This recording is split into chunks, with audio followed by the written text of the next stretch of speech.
Dark beats are everywhere right now, but with millions of producers out there, so many beats sound the same. And it's not because producers lack talent, they're just missing a few small details that completely change the vibe of a track. My beats have almost racked up 50 million streams, and in this video, I'm going to be making a full dark beat from scratch and breaking down what actually makes a beat hit different in 2026. From melodies to sound selection, drum bounce and more, so that your beats can cut through the noise. So let's get straight into it. Alright, so we're making a dark beat, and I like working around 140 BPM, but I'm going to put it up to 145. To start this melody, I'm just going to use a pad, and I'm going to record something in with my MIDI keyboard, but I'll break it down after. And I'm not an expert on keys, I can play a few chords and a few counter melodies, but with this keyboard, you don't really need to be because you can actually set the scale. I'm using the FL Key 61 by Novation. If I press Shift and Scale, I can select the scale type. Let's go with minor, because we're making a dark beat. And then if I select the key here, that will be the root note. So I think D minor is a good one to work with. Now, any note I play on the keyboard is going to be in that scale, so it's impossible for me to mess up.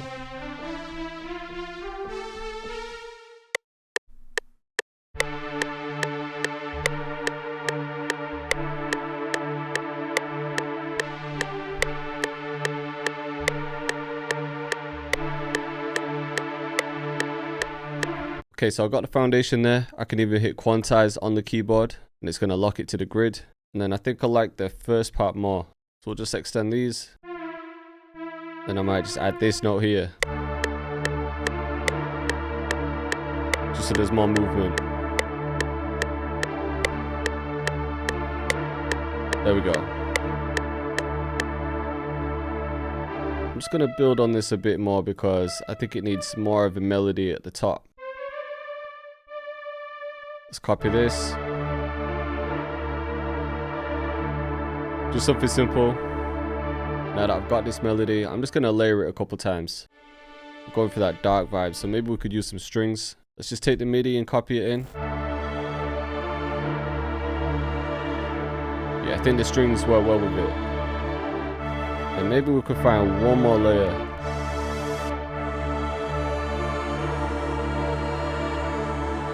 Maybe this one.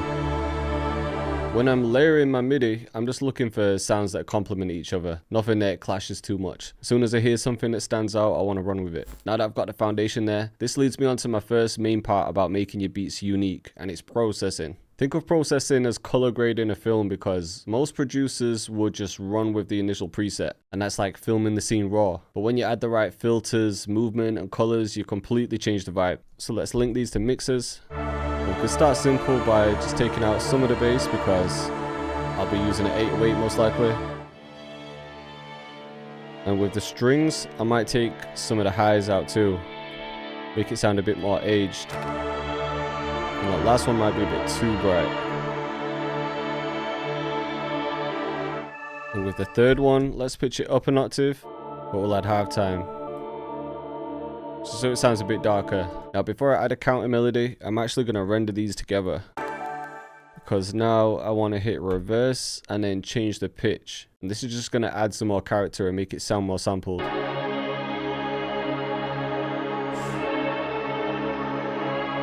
That's hard. Then what we could do is click here, go to chop, time based, and by bars. And I want to keep the order we had. So I'm just going to bring these back around.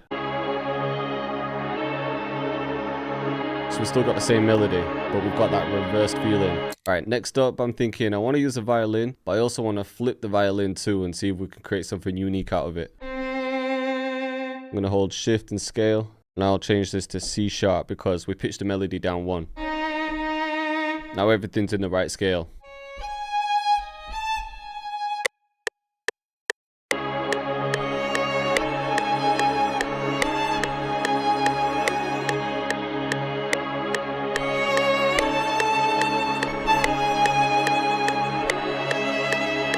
We'll hit quantize again.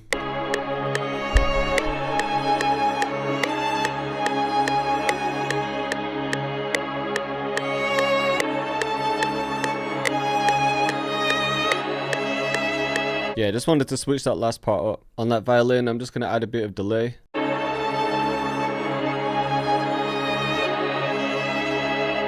I'm also just going to add a bit of shimmer. This is just going to give it some nice texture too.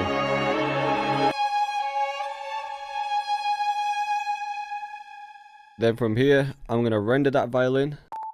Now with the violin, I'm also going to reverse this. We could chop it up a bit. So let's do that same chop by bars. And then if we select the slip tool, we can just move it around a bit and see if we can get an interesting flip. See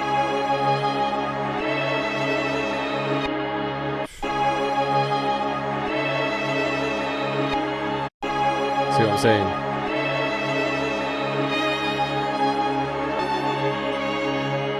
Even those four there.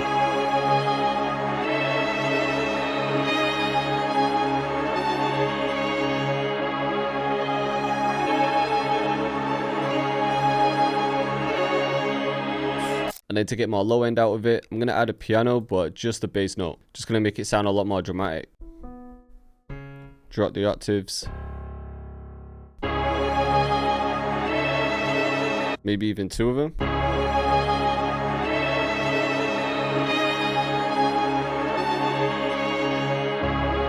Yeah. Now it's sounding more full. With those bass notes, I'm also going to render those. And with these, I'm just going to hit reverse and then pitch it up an octave. And then as another step to get even more texture out of it, I'm going to add layerizer to that resampled melody. Let's pitch it up 2 octaves, add some grains, some time stretch. Then we're going to filter it. You can see how things are sounding a bit crazy now. We'll change the time stretch to 2 bars. Let's bring up the grains more. There we go. Now let's render this because I want this as a separate textured layer. So we'll turn layerizer off. Just gonna add some cool high end. And then we could also automate the volume. Just bring it up and down a bit. Something like that. Now if you listen to how processing has completely flipped the melody, it sounds nothing like the original. After the violin, I think I want to bring in some vocals.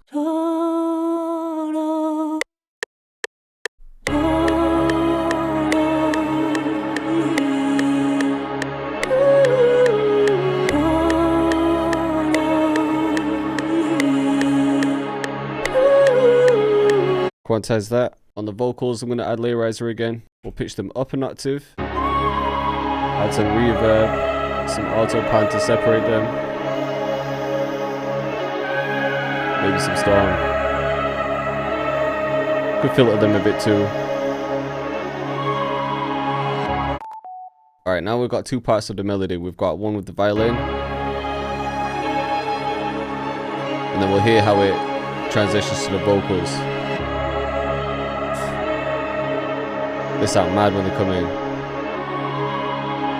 And by the way, if you like the look of this keyboard, Novation have kindly sponsored this video, so I'll leave a link to it in the description. If you use FL Studio, for functionality, this is by far the best keyboard I've come across because everything's just mapped perfectly. You don't need to tweak anything in the settings, and there's so many features that can speed up your workflow. I'm using the FL Key 61, but they also have a 49 key version, a 37, and a mini. So we can get some drums in now. A lot of people's beats sound the same because they're literally using the same sounds. So if you want your beats to stand out, then your sound selection has to be interesting. It doesn't mean you can't use popular sounds, but a good approach would be to use popular sounds mixed with some more unique stuff. That way it can still be recognizable, but then have your twist on it. Let's start with a snare, something that hits a bit different. And instead of using a standard clap, we could use something that has a different tone like this. Then I think we could get some counter snares. Something light, then something a bit thicker. I'm going to record the first pattern in because on the FL key, I can hit shift and go to channel rack. Now all of my sounds are already going to be here. And I didn't have to map the keyboard in any way. FL key is just set up perfectly for FL.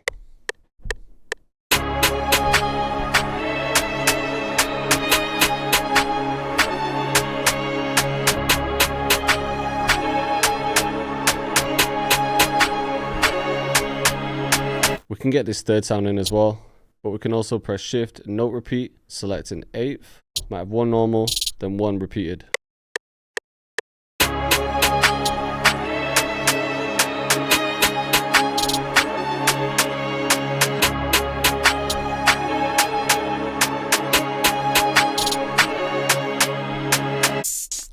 let's grab an open hat. I'm hearing this one. Let's add this as well, just at the start. I think just the one. Okay, moving on to the 8-weight. Let's go with the J spins. It's got the knock of the normal spins, but a bit more texture. And again, to stand out, you want your patterns to be unique. So instead of a standard pattern, what I'm thinking is we could actually match that snare. So it's sort of got that drill bounce, but a different approach, because you wouldn't normally have your 8-weights like this. Alright, so let's copy this.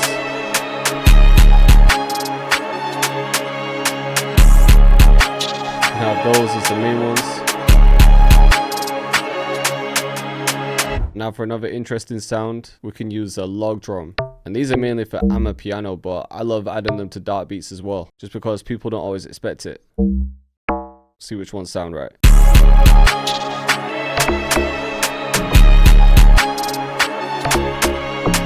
And if I go to shift and instrument, I can quickly swap between sounds, so I can test them out.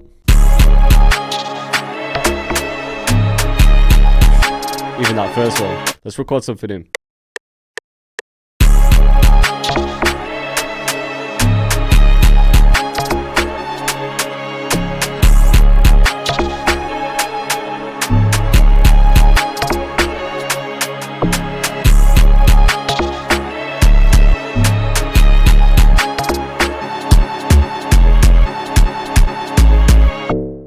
Maybe instead of this log drum, we could add something like CTM or this Detroit one. Yeah,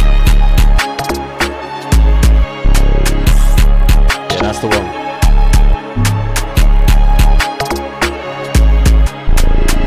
Just add a few more notes as well. Maybe this one could be more of a slide.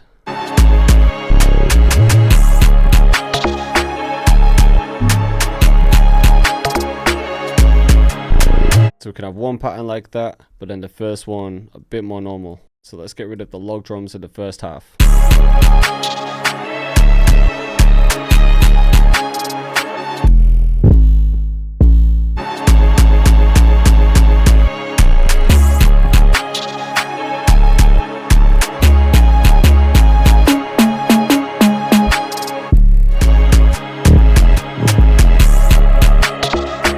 Alright, now we got the pattern. Of course, I want to add a drum fill to this one.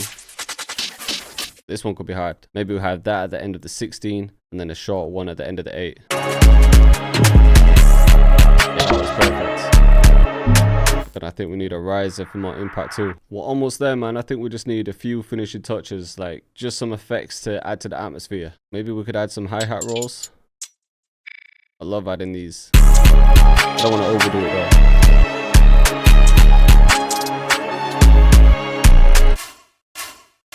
Let's add one more perk in, or more of an effect, but we'll control the length with the envelope.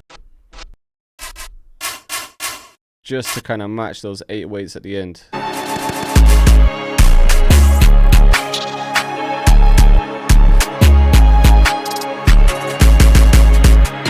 Let's send everything to a mixer. Just want to check the levels real quick.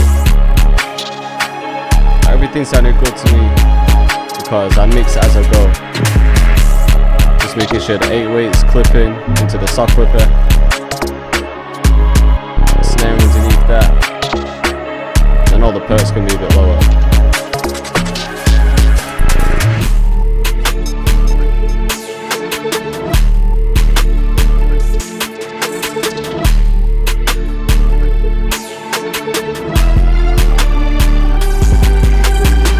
Gotta get one section with the octave up too. Then I always like to add a sub bass in the bridge too. Just add this one shot. A little stutter at the end.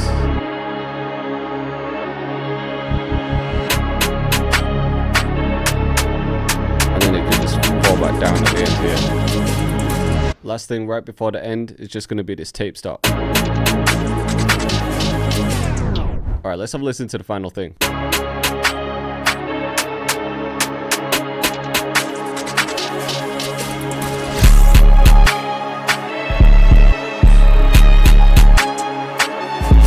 Bounce is different.